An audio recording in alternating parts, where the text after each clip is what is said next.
주를 가까이 함이 복입니다. 가까이 합시다. 네, 오늘 하나님 말씀은 마태복음 8장 18절에서 20절까지입니다. 세 절인데 같이 짧으니까 한 목소리로 쭉 한번 읽어보도록 하겠습니다. 시작. 예수께서 무리가 자기를 애워싸는 것을 보시고 건너편으로 가기를 명하시니라. 한 서기관이 나와 예수께 아뢰되 선생님이여 어디로 가든지 저는 따르리이다. 예수께서 이르시되 여우도 굴이 있고 공중에 새도 거처가 있으되 인자는 머리 둘 곳이 없다 하시더라. 네.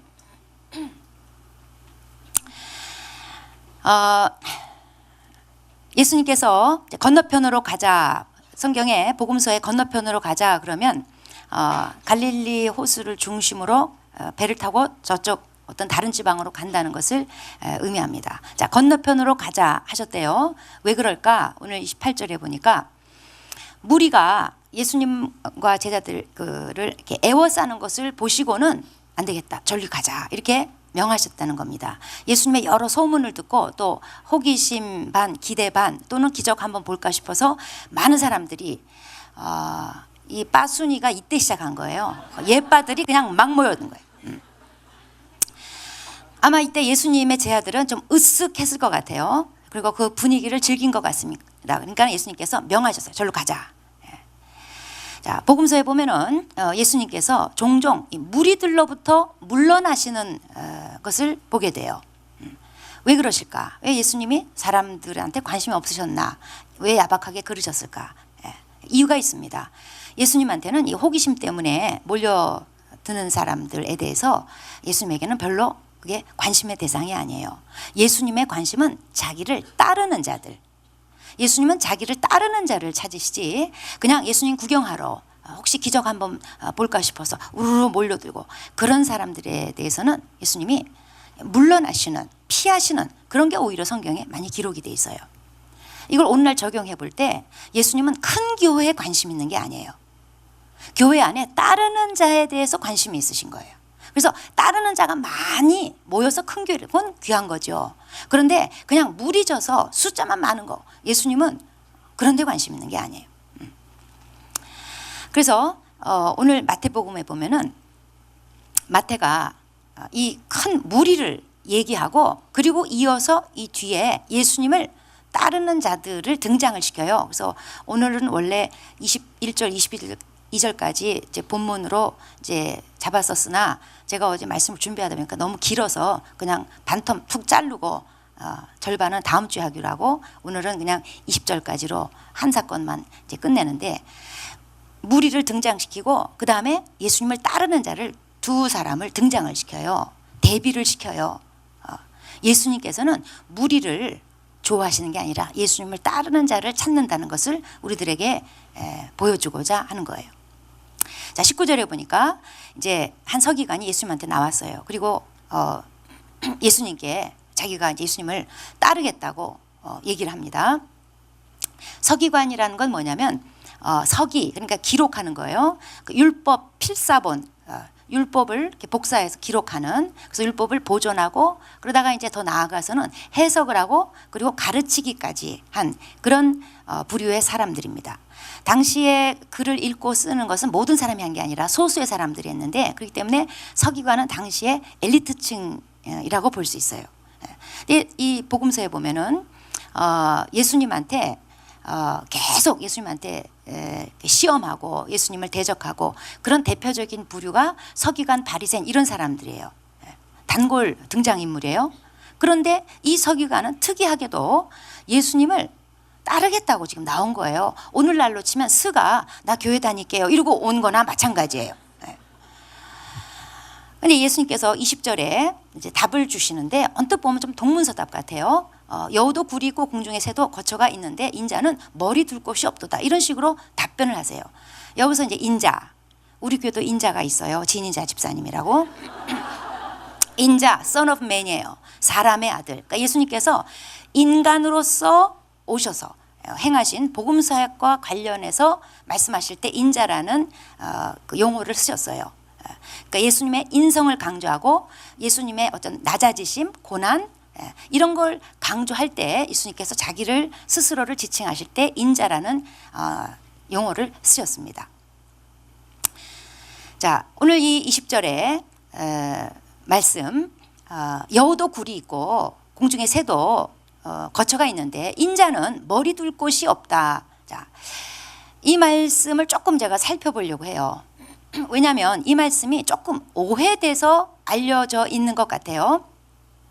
그러니까 이 말씀은 주로 예수님이 얼마나 가난하셨는지 그러다 못해 좀 뭔가 좀 처량하고 불쌍한 아이콘으로 종종 이 말씀이 인용됩니다. 이 말씀을 좀 사람들이 감상적으로 접근하는 것 같은데 과연 그런 내용일까? 자, 예수님의 가난이라는 건요 사실 상대적인 가난이에요. 고린도후서 8장 9절에 보면은 부요하신 이로써 너희를 위하여 가난하게 되셨다고 말씀하는데 여기서 말하는 가난이라는 것은 예수님이 하늘 영광에 비했을 때 가난이지 예수님이 돈이 없어가지고 막 쩔쩔매고 남의 신세 지고 막 궁상을 떨고 그런 뜻이 아니에요. 제가 옛날에 있던 선교회에 항상 돈이 없었어요.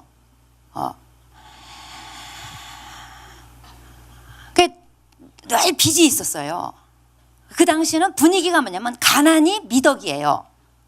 그러다가 이제 그 유대인 예수 믿게 된 유대인 키스 인트레드 목사님이라고 그분이 이제 몇 번 오셔서 집회를 하셨는데 오시면 제가 찬양 인도하고 그분이 말씀 전하고 하여튼 그런 일이 몇 번 있어요. 그러던 중에 한 번은 이분이 오셔서 우리의 그 꼬락서니를 받는지 하도 답답해서인지 이 말씀을 그날 설교를 하신 적이 있어요. 이 말씀에 대한 오해를 벗겨줬어요. 가난이 미덕이다. 이 공식을 깨줬어요. 자, 예수님은 결코 우리 그때 그 성교회처럼 사역하지 않았다. 이것을 증거해 줬어요. 자, 뭐냐? 예수님은 누가복음 8장 3절에 보면은 우리 지난주 간증한 자매도 얘기했지만 요한나 및 여러 여인들이 자기 소유로 예수님과 제자들을 섬겼다고 그랬어요. 또 예수님의 그 12제자 중에 돈꾀를 맡은 자가 있었어요. 가룟 유다. 즉 예수님 사역에는 재정이 제법 됐었다는 거예요. 예? 돈깨 맡는 자가 재정 담당자가 필요할 정도였다는 거죠. 깡통 맡은 자가 아니라 돈깨 맡은 자. 예? 예수님이 깡통 차고 다니면서 애들 앵벌이 시키고 그 돈으로 사역하시고 그렇게 한 게 아니다 이 말이에요. 돈깨 맡은 자. 예. 그 다음에 예수님이 이 땅에서 물론 부자로 산 건 아니었어요. 그러나 필요한 것만큼은 모자람이 없었어요. 꿇어다니지 않았어요. 빌보서 4장 19절에 바울이 나의 하나님이 그리스도 예수 안에서 영광 가운데 그 풍성한 대로 너희 모든 쓸 것을 채우시리라 단언했어요. 바울도 이렇게 단언했는데 하물며 예수님 어떻게 했어요? 물론 우리들에게 쌓아둘 것을 보장하지는 않아요. 그런데 쓸 것에 대해서는 그 영광 가운데 풍성한 대로 모든 쓸 것을 주신다 이거예요. 예수 안에서. 그러니 장본인인 예수님께서 맨날 모자라고 꿇어다니고 맨날 찌질하게 살고 궁상 떨고 그랬겠어요? 천만의 말씀이에요. 그러면 이 20절 이 말씀의 참뜻은 무엇일까? 이거는요 어떤 물질적인 차원의 문제가 아니라 이 말씀의 본뜻은 뭐냐면 배척의 문제예요. 예수님이 엄청 배척당하신 것과 관련한 말씀이에요. 오늘 이 본문이 누가복음 9장에도 기록되어 있는데 9장 57, 58절 기록된 그 바로 앞 얘기가 뭐냐면 그러니까 누가복음 9장 51에서 56절까지 내용이 뭐냐면 예수님의 제자들을 사마리아로 먼저 이렇게 보내십니다. 그런데 사마리아에서 예수님 제자들을 안 받아줘요. 그러니까 야고보하고 요한이 막 열받쳐가지고 확 저것들을 불을 내려가지고 그냥 불살라 버릴까요? 예수님께서 냅둬라 딴 마을로 가자. 그 내용이 나오고 바로 이 말씀이 이어서 나와요.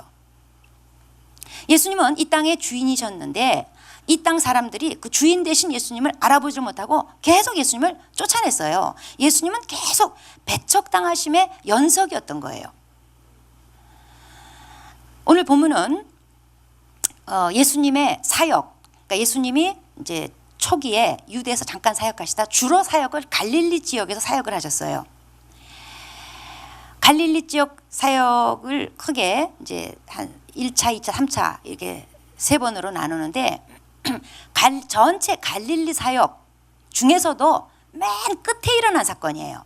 그러니까 오늘 이 말씀이 있기 전에 사실상 산상수훈하시고 물 위를 걸으시고 오병이어 기적 일으키시고 변화산 올라갔다 변모되셔서 내려오시고 그런 일 다 있고 난 맨 끝에 일어난 사건이에요. 마태복음은 시간순이 아니라고 제가 말씀드렸어요.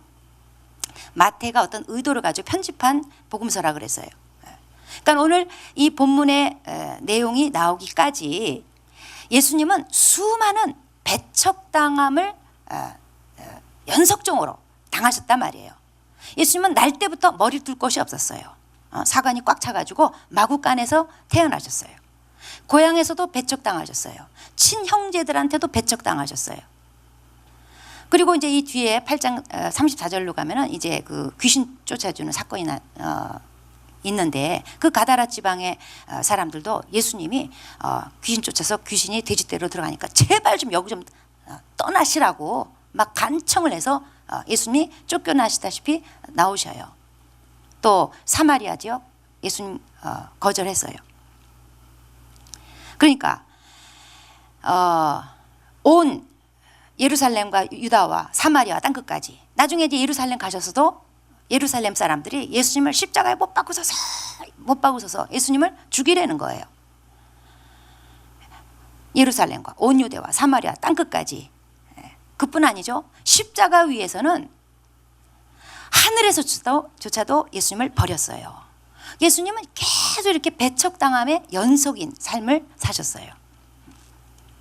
그러니까 이 20절의 예수님의 답변은 언뜻 보면 동문서답 같지만 사실은 의도하신 바가 있는 거예요. 이 서기관이 예수님에게 저는 예수님을 이제 쫓겠습니다. 이렇게 말하기는 쉬워요. 예수님을 쫓는 건 쉬운데 어디로 가시든지 그 의미가 뭔지를 잘 몰랐어요. 어디로 가시든지 내가 쫓아가겠다는 거예요. 어디로 가시든지 이걸 몰랐어요. 그동안 예수님이 어디로 가시든지 따라다니던 제자들의 경우를 보면 예수님 덕분에 엄청 찬밥 심세 많이 당했어요. 그러다가 오늘 이 본문에 이르러서는 간만에 무리들이 예수님 알아보고 막 몰려든 거예요. 그러니까 제자들이 간만에 맨날 쫓겨다니고 배척당하다가 간만에 막 사람들 몰려오니까 이거 즐기고 싶은 거예요. 떠나고 싶지 않은 거예요. 가지고 다 으쓱해가지고 우리 선생님이야. 나 여기 줄 쓴 사람이야. 예수님이 찬물 쫙 꼈는 거예요. 야 떠나가자.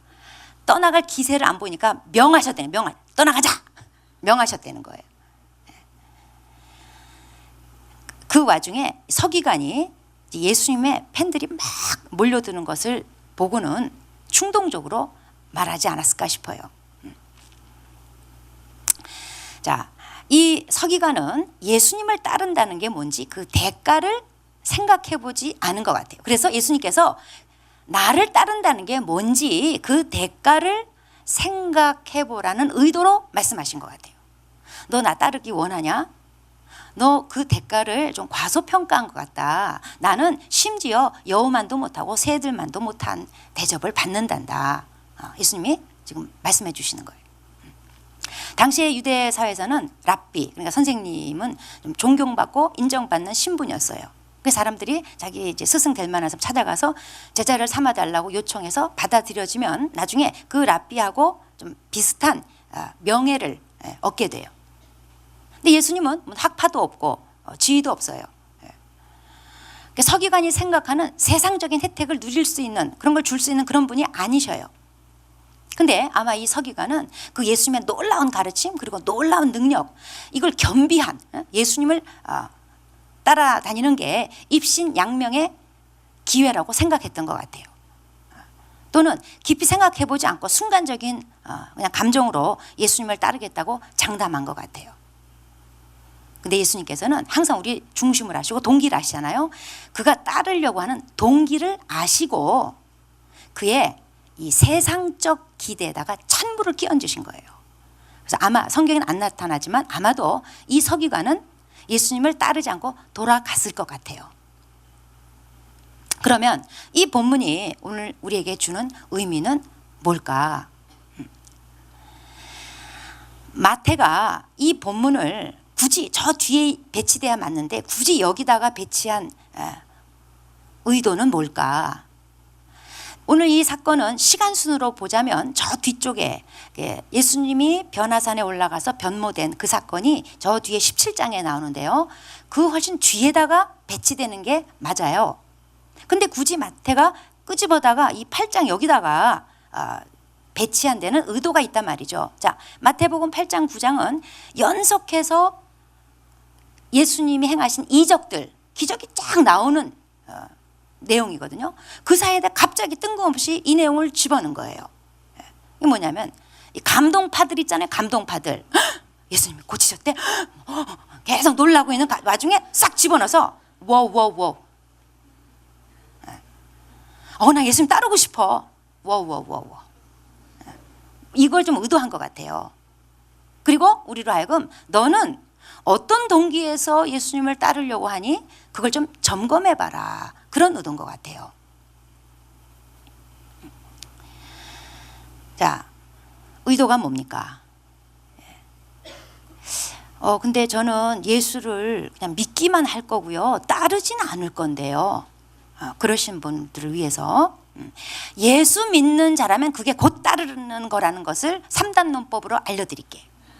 제가 지난주에 베드로 장모를 예수님이 이제 치유하셔서 벌떡 일어나가지고 일어나자마자 예수님을 수정 들었다는 내용으로 같이 말씀 나누면서 구원 받았다면 예수님을 섬겨야 된다고 이제 강조를 했어요. 예수님께서 요한복음 12장 26절에 사람이 나를 섬기려면 나를 따르라 그랬어요. 그러니까 뭐냐면 예수 믿으면 예수님을 섬겨야 되고 예수님을 섬기는 게 예수님을 따르는 거래요. 이 3단 논법에 의하면 예수를 믿는 게 곧 예수를 따르는 거예요. 그러니까 예수 믿는 사람은 다 이 말씀을 새겨드려야 돼. 예수 따르기 싫으면 마귀 따르시면 돼. 마귀 따르고 있는 거예요. 자, 그래서 예수님께서 이 서기관에게 하신 이 20절 이 말씀, 이것은 곧 오늘날 성경을 읽는 예수 믿는 우리들에게도 동일하게 해당되는 말씀이다 이거죠. 네가 나를 따르는 동기가 뭐냐? 네가 예수 믿는 동기가 뭐냐? 세상적인 기대냐? 접어라 그 얘기예요. 오늘 교회 처음 오신 여러분, 교회 나온 지 몇 주 안 돼서 아직 예수 믿지 않은 여러분 심히 죄송하나 그런데 우리는 항상 끝이 좋기 때문에 제 얘기 끝까지 들으시고 너무 실망하지는 말아주시기 바래요. 사람들이 예수를 믿는 데 있어서요 세상적 기대가 꼭 들어 있습니다. 뭘 보면 알 수 있는가? 그리스도인들이 주로 시험 드는 내용을 보면 알 수 있어. 뭐 갖고 시험 들어요? 세상적인 기대를 했다가 그게 제대로 안 되면 시험 든다 이거예요. 교회 안 다니는 애보다 내가 더 잘 돼야 될 거 아니에요? 근데 안 되더라 이거지. 예수 믿는 사람들이 시험 드는 거 보면요, 나는 왜 이렇게 거룩하지 않을까? 나는 왜 이렇게 더 기도하지 않는 거야? 나는 왜 보다 더 변화되지 않을까? 막 이것 때문에 막 너무 시험 들고 막 이런 사람 별로 없어요. 쟤는 교회 안 다니고 나는 교회 다니는데 왜 나는 쟤보다 더 잘 되지 않냐 이거죠. 또는 옛날보다 지금 내가 더 잘 믿고 옛날보다 지금 더 훨씬 헌신하고 있고 또 다른 애들보다 내가 더 헌신하고 있는데 그렇다면 내가 세상적으로 더 잘 돼야 되는 거 아닙니까? 근데 안 되거든요. 그러니까 시험 드는 거예요. 내 헌신에 회의를 느끼는 거예요. 이런 걸 보면 사람들이 예수 믿는 동기가 뭐냐? 세상적 기대가 다 섞여 있어요. 오늘 그걸 깨려고 제가 이 자리에 섰어요. 우리 아들이 어젯밤에 또 큐티한 내용을 저한테 보내줬어요.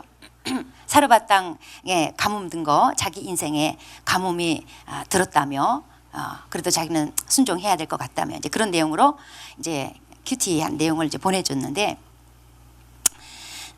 우리 아들이 그 바닥에서 그 업계에서는 유명한 세계적인 기업에 다녀요. 그런데 일을 얼마나 많이 하느냐? 자그만치 주 60시간. 공휴일도 없고 토요일도 없어요.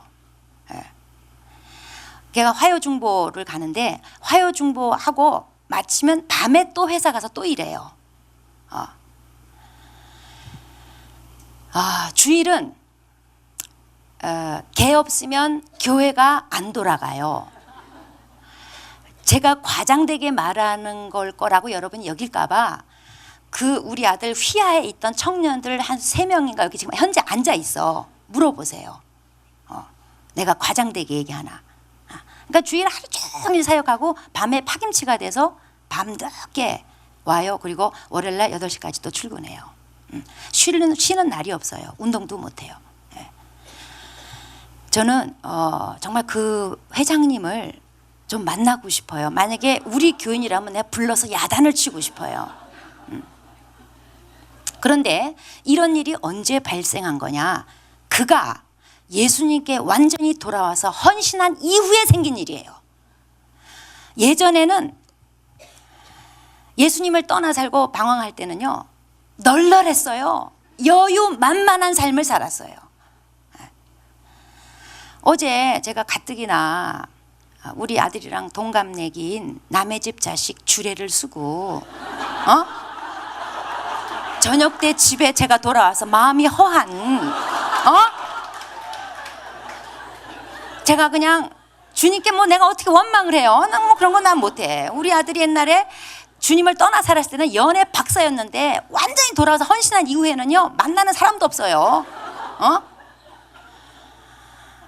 그래서 어젯밤에 주여 자비를 베푸소서.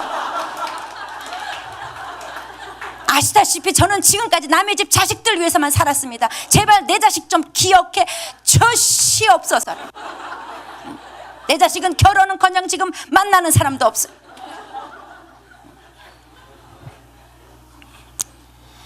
그 제가 이제 그 큐티를 받고는 착잡한 마음으로 단문을 보냈어요. 어미로서 참 안쓰럽고 서글프다. 그런데 요셉이 생각나는구나. 요셉이 남의 집 노예살이, 옥살이 했어. 근데 그 길이 총리 대신 되는 길이었어. 지금 네가 하는 일, 네가 가는 길이 내가 보기에는 하나님의 인도는 분명한 것 같아. 그러니 너의 노예살이에 충성해라. 중요한 건 지금 하나님이 너와 함께 하시고 있다는 거다. 그랬더니 웃는 이모티콘과 함께 화이팅 왔어요.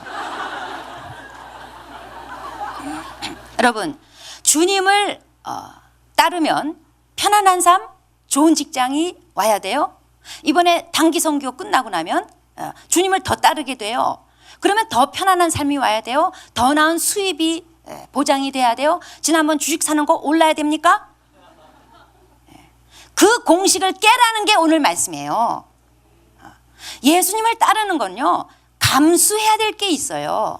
자기 부정, 희생, 이걸 감내하는 삶이다 이 말이에요. 그러면 예수 믿고 자기 부정하고 희생하고 이 좀 모자라는 사람들 아닙니까? 오늘 간증 영상에서 본 와파 자매님 같은 경우 사역하다가 자폭 테러에 희생됐어요. 모자란 삶 아니에요? 오늘 또 간증해 주신 김마가 선교사님으로 말할 것 같으면 서울대 치대를 나오시고 원래 치과 의사예요. 주님을 안 따랐으면 지금 잘난 척하고 세상에서 떵떵거리고 잘 나갔을 인물이에요. 지금의 삶을 보면 주님 따르다가 완전 망한 인생이에요. 세상적으로 보면. 제가 아까 얘기했던 키스 인트레이드 목사님 같은 경우도 하버드에서 장래 유망하던 청년이었어요. 근데 그만 대학 다니다가 어느 날 그냥 예수님이 나타나 버려서 그냥. 원래 유대인은 강박하기 때문에 그런 식으로 아니면 믿어지지가 않아요. 그냥 예수님이 나타나 버리는 바람에 세상적으로는 완전히 망해버렸어요. 예수님을 따르는 사람, 좀 모자란 사람들이에요. 모자라는 게 아니라 예수 믿는 사람들은요, 예수님 따라다니는 사람들은요, 믿는 게 있는 사람, 믿는 게 있는 사람. 뭘 믿냐? 하나님이 이 땅에서는 다 갚지 않으신다는 거, 남겨놓으시는 게 있다는 거, 그걸 믿는 사람들이에요. 남겨놓으시는 거. 어디다 남겨놔요? 그리스도의 심판대에 가면, 상급 심판대 앞에 가면 예수님께서 남겨놓으신 게 있어요. 그거 믿고 사는 사람이에요. 예수님을 따르는 자는 예수님을 따르기 위해서 감수해야 될 것이 있는 자들입니다. 그래서 로마서 8장 18절에 현재의 고난은 장차 나타날 영광과 좋게 비교할 수 없다 그랬어요. 아까 그 영상에 그 희생당한 그 이라크 자매님, 어차피 한 번 살다 죽는 거 저는 부러워요. 어차피 한 번 살고 한 번 죽는 거, 추하게 살다 추하게 죽는 사람들 얼마나 많은데 그렇게 죽을 수 있는 거, 저는 정말 그렇게 죽고 싶어요. 영광이죠. 장차 나타날, 그 자매에게 장차 나타날 게 있어요. 아까 제가 얘기했던 키스 인트레드 목사님 같은 경우 결국 이제 미국에 사역하시다가 이제 95년쯤인가 이제 이스라엘로 가셨어요. 제가 마침 그때 가가지고 그 가족들 만나고 이제 식사도 하고, 마침 제가 그때 이스라엘 갈 때 우리 큰 동생한테 삥 뜯어가지고 천불 삥 뜯어가지고 이제 제가 가서 이렇게 또 다 이렇게 전달해 드렸어요.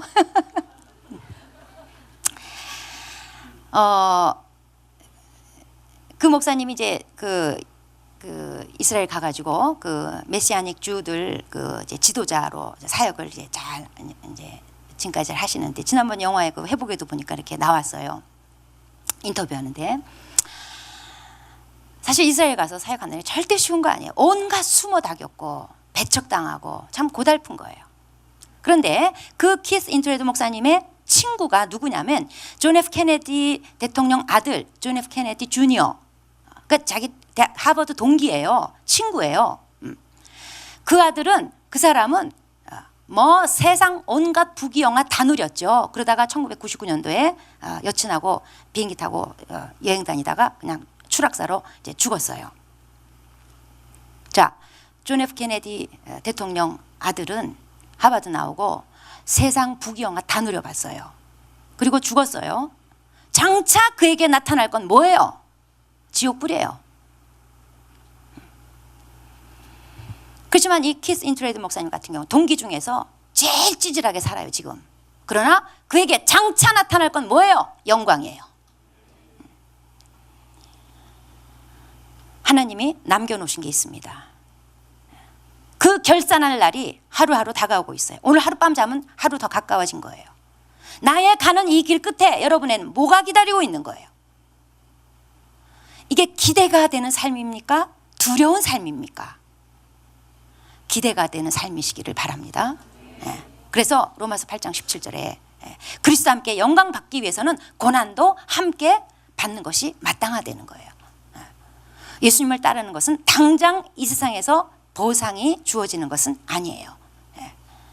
예수님을 따르는 것은 좀 남보기는 좀 모자라 보여도 그러나 실제로는 엄청 남는 삶이에요. 당장 나타날 거에 목숨 걸지 마시고 장차 나타날 거에 목숨 겁시다. 예수님을 따릅시다. 남들 보기에는 조금 모자라는 삶, 그게 정상입니다. 기도하시겠습니다.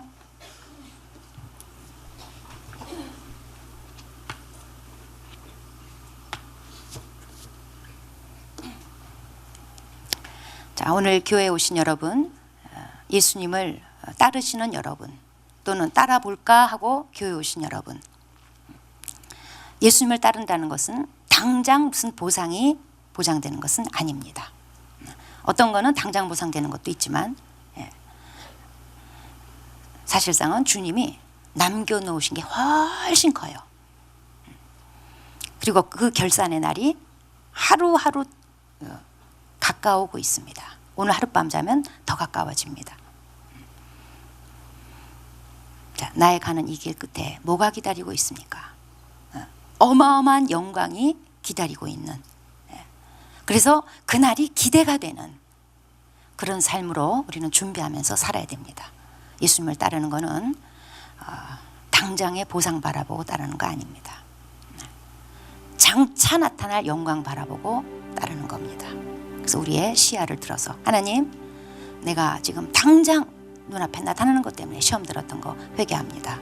내 눈을 들어서 장차 나타날 거 바라보고 그 결산하실 날, 그날이 기대가 되는 삶이기를 바랍니다. 연약한 저를 도와주십시오. 기도하시겠습니다.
하나님 아버지, 세상적인 기대를 가지고 예수님을 따르고 있다면 하나님, 그 거짓 기대와 거짓 논리를 이 시간에 예수 이름으로 깹니다. 또 당장 내 삶에 나타날 보상을 바라면서 예수님을 따르고 더 헌신한 것 있다면 하나님 회개합니다. 주님, 장차 나타날 영광이 있는 그런 삶이기를 간절히 바랍니다.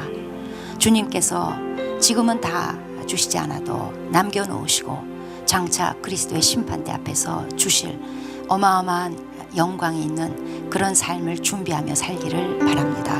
주님, 예수님을 따라간다는 것은 때로는 배척당하는 것으로, 때로는 손해보는 것으로, 때로는 억울한 것으로 이어지지만 그럼에도 불구하고 장차 나타날 영광을 바라보면서 꿋꿋하게 포기하지 않고 갈 수 있게 주여 도와주십시오. 혹시 지금 뒤돌아보거나 또 주저앉아 있다면 하나님께서 다시 일으켜 주시고 아버지 다시 힘차게 걸어갈 수 있게 도와주시옵소서. 예수님의 이름으로 기도합니다.